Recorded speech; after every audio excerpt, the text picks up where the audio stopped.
Next customer, please come this way. The cash registers were getting crowded, so I quickly opened the one next to me and guided customers. After a while, the congestion was resolved, and I returned to stocking shelves. Mary, you're amazing for being able to ring up customers so quickly. The person who spoke to me was another part-time employee.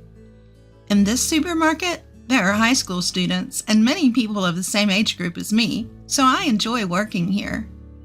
My name is Mary. I'm a 45-year-old part-time housewife. I've been working at this part-time supermarket for about 10 years. When my child entered elementary school, I decided to find a job and applied for a part-time position at a local supermarket that was recruiting. There were many housewives like me, and the manager is also a parent, so it's a good environment that understands child rearing. I've been working here for 10 years. Before I knew it, I became one of the oldest part-timers. There are more familiar faces among the customers, and many people greet me, and I get along well with other part-timers and part-time high school students. However, I never expected that something like this would happen. One day, we were told that our manager, who we all appreciated, was being transferred, and we were all disappointed. But the manager was transferred to the headquarters, which seemed like a promotion route. He was competent, so it was inevitable. Although it was a shame, we all congratulated him on his promotion and sent him off. The next manager was from the headquarters and did not know much about the field. No one mentioned it, but being a manager from the headquarters seemed like a demotion. He was nagging and incompetent, and the atmosphere in the store deteriorated. According to other part-timers, the president's wife seems to favor young, handsome managers.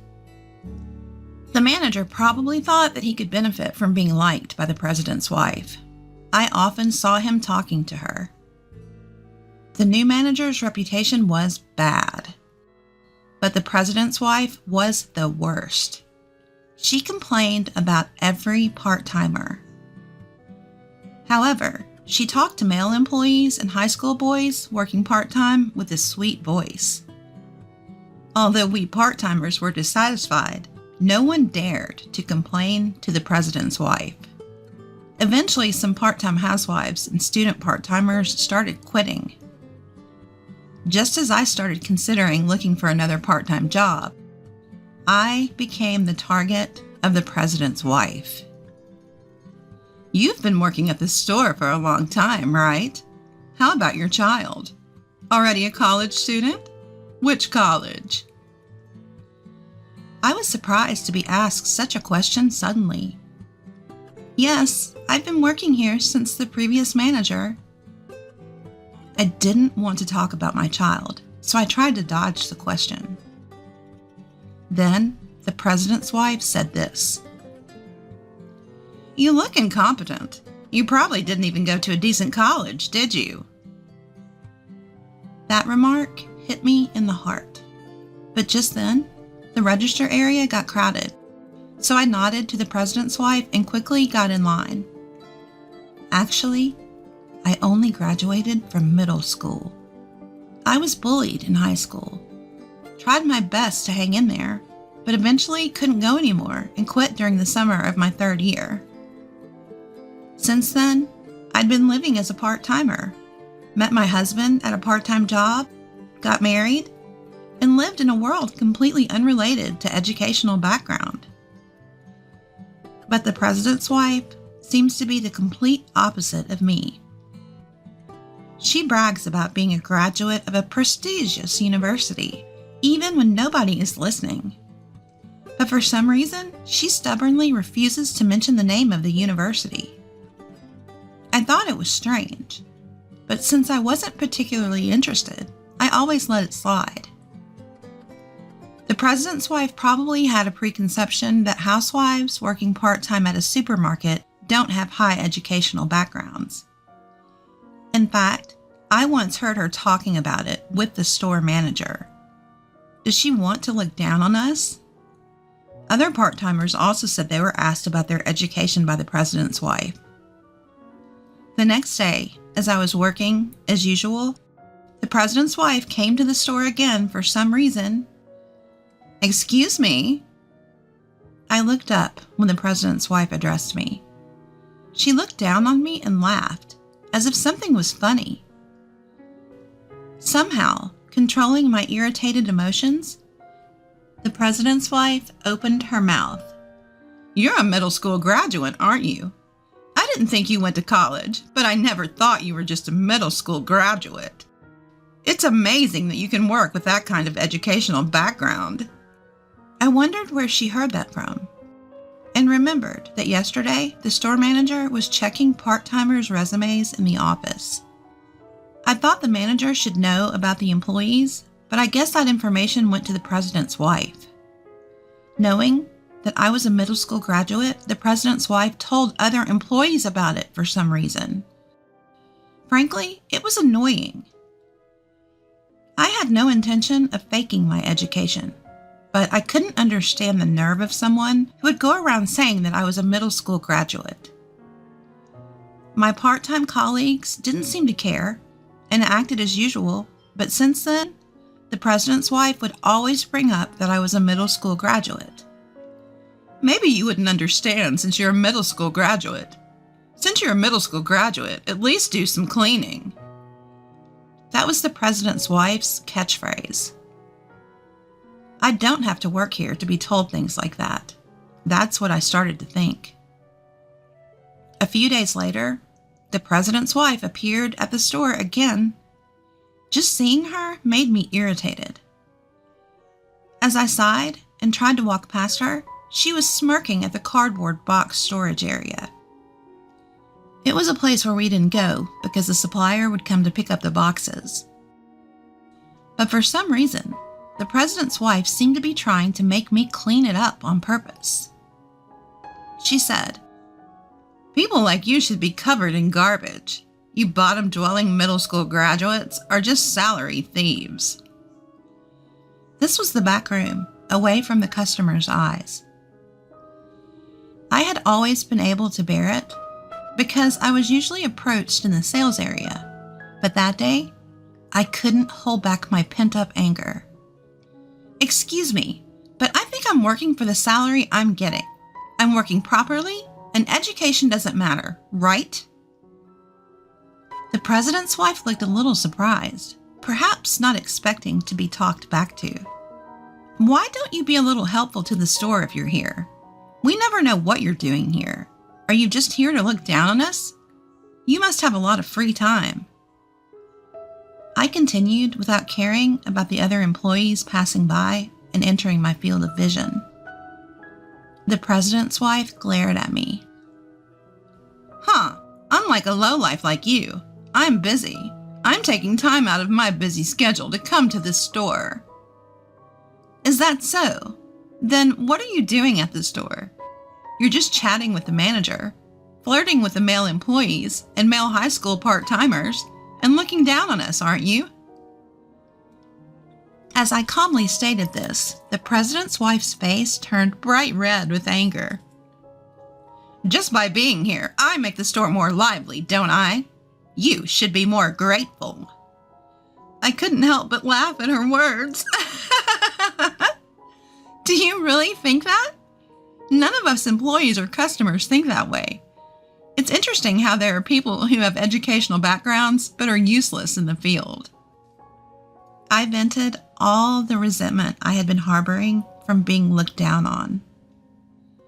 The president's wife must not have expected to be told such things. She could only come up with cliched retorts. "Do you think you can work here after talking to me like that?" So I responded without hesitation. "Then I'll quit." The president's wife laughed at me mockingly. "It'll save on our labor costs." I returned the smile. "Yes, that's right. Good for you." I then headed to the locker room. When I entered the locker room, the part-timer who had passed by the scene earlier was there, and I told her everything that had happened. "Mary, are you quitting?" She was sad because we had been working part-time together for years. Ever since the manager changed, it hasn't been fun, and it's like we're only working out of obligation, right? Many people have quit, but they don't hire more staff because it's a waste of labor costs. So our workload keeps increasing. I can't do it anymore. I guess that's true. I left the locker room and went to where the manager and president's wife were talking. Then, that's a quick story. Seeing me, the president's wife laughed. "I heard that the junior high school graduate is quitting here. I wonder if there's a place for a junior high school graduate to work." The manager also laughed, so I told them off. "Even if I have nowhere else to work, I won't come back here. I'll return the uniform next week. Thank you for everything." I felt strangely refreshed as I left the supermarket. The following week, when I went to return my uniform, the store was noisy.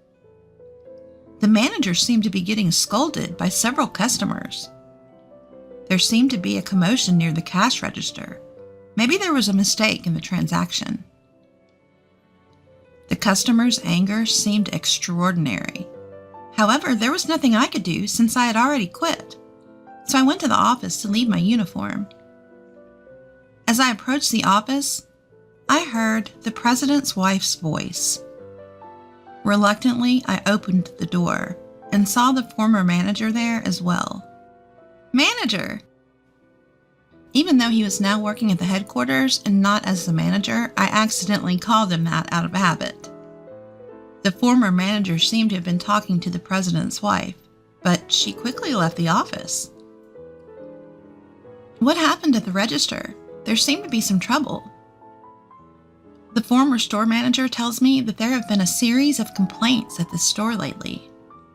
It seems that after I quit, other part-timers and part-time students all decided to quit at once. The manager was apparently working on the sales floor, but he didn't know how to stock shelves or operate the register, so he received complaints from customers. Today's incident involved the president's wife, who was talking to a male employee on the sales floor, and a customer mistook her for an employee and asked her a question. "I don't know anything about that." The president's wife apparently brushed the customer off. The manager then appeared and accidentally revealed that she was the president's wife, making the situation worse and causing more complaints, while the register area became very crowded. At this time, all the part-timers had quit, so employees and the manager who don't usually work at the register had to do so.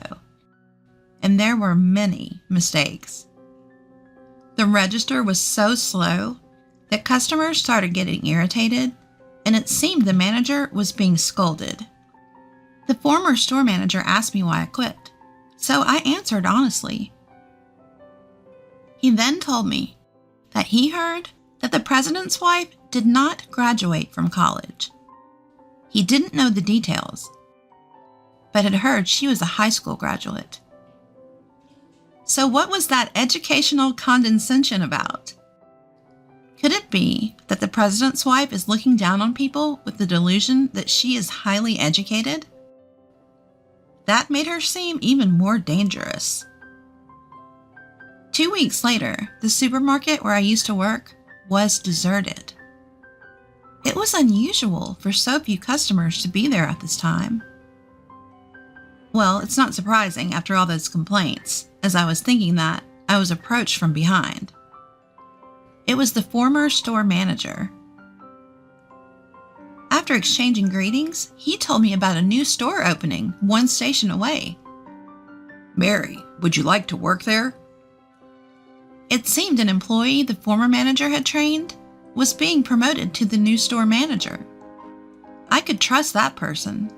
I nodded and contacted my former part-time friends. When my part-time job at the new store was confirmed, some of my former part-time friends were there too, which made me feel relieved. The manager was understanding, and I felt like I could get along well with the other employees and new part-timers. The new store tried something different, handling local side dishes and bread, which was well received by customers. I began to see familiar faces from the previous store, and the new store had a successful start. According to the employees, the old store was very quiet, and the manager was scolded quite a bit at the head office meetings. Many people quit soon after being hired as part-timers, and there was always a shortage of staff.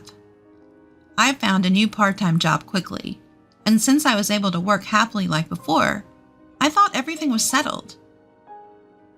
However, about a month after starting work at the new store, the president's wife appeared before me. Well, she's the president's wife, so it wouldn't be strange for her to be at any store.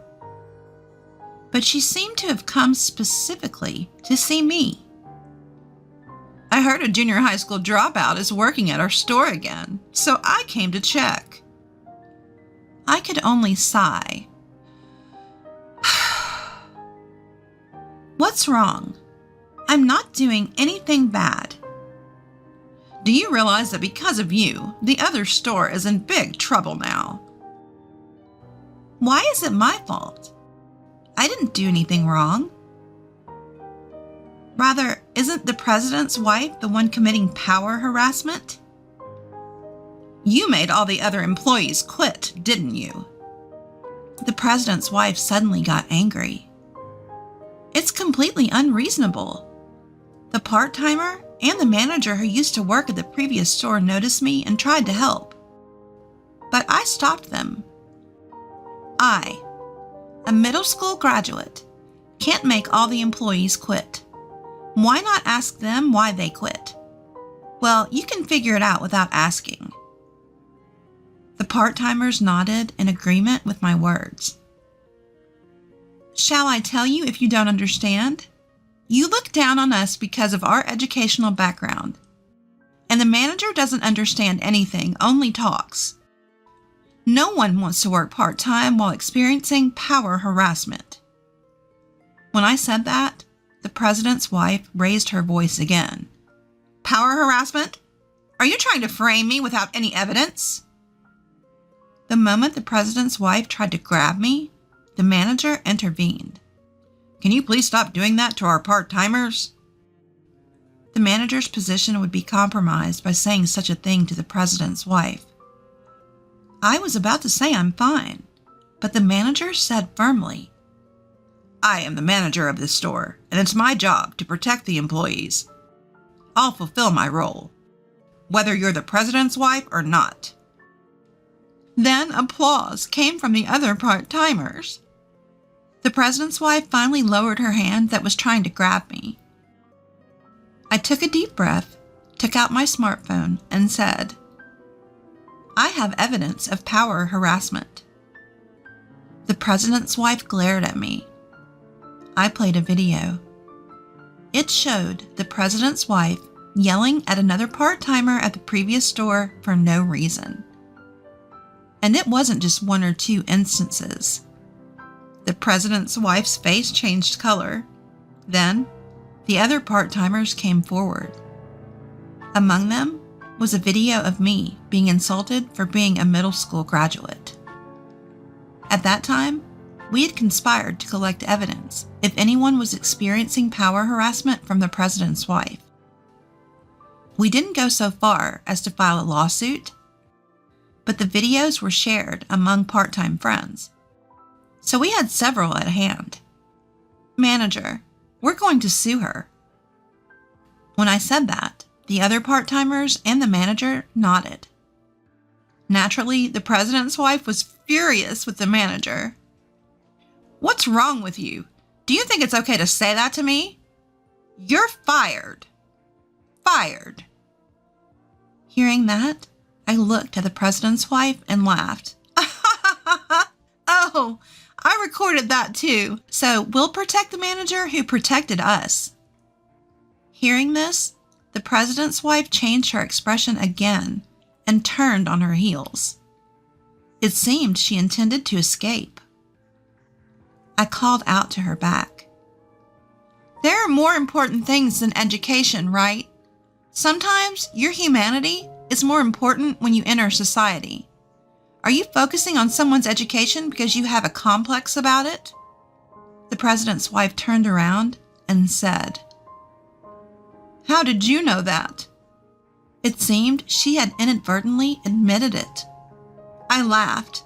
The other employees laughed, and the president's wife, realizing her self-destruction, left at a speed I'd never seen before. After that, we decided to really sue the president's wife. We had videos taken by the part-timers, and the manager, who had been favored by the president's wife, admitted that he had been covering up her power harassment for his own safety, so we had solid evidence. The president's wife couldn't escape, and we were able to receive compensation. Then word spread to other stores, and many similar complaints were raised.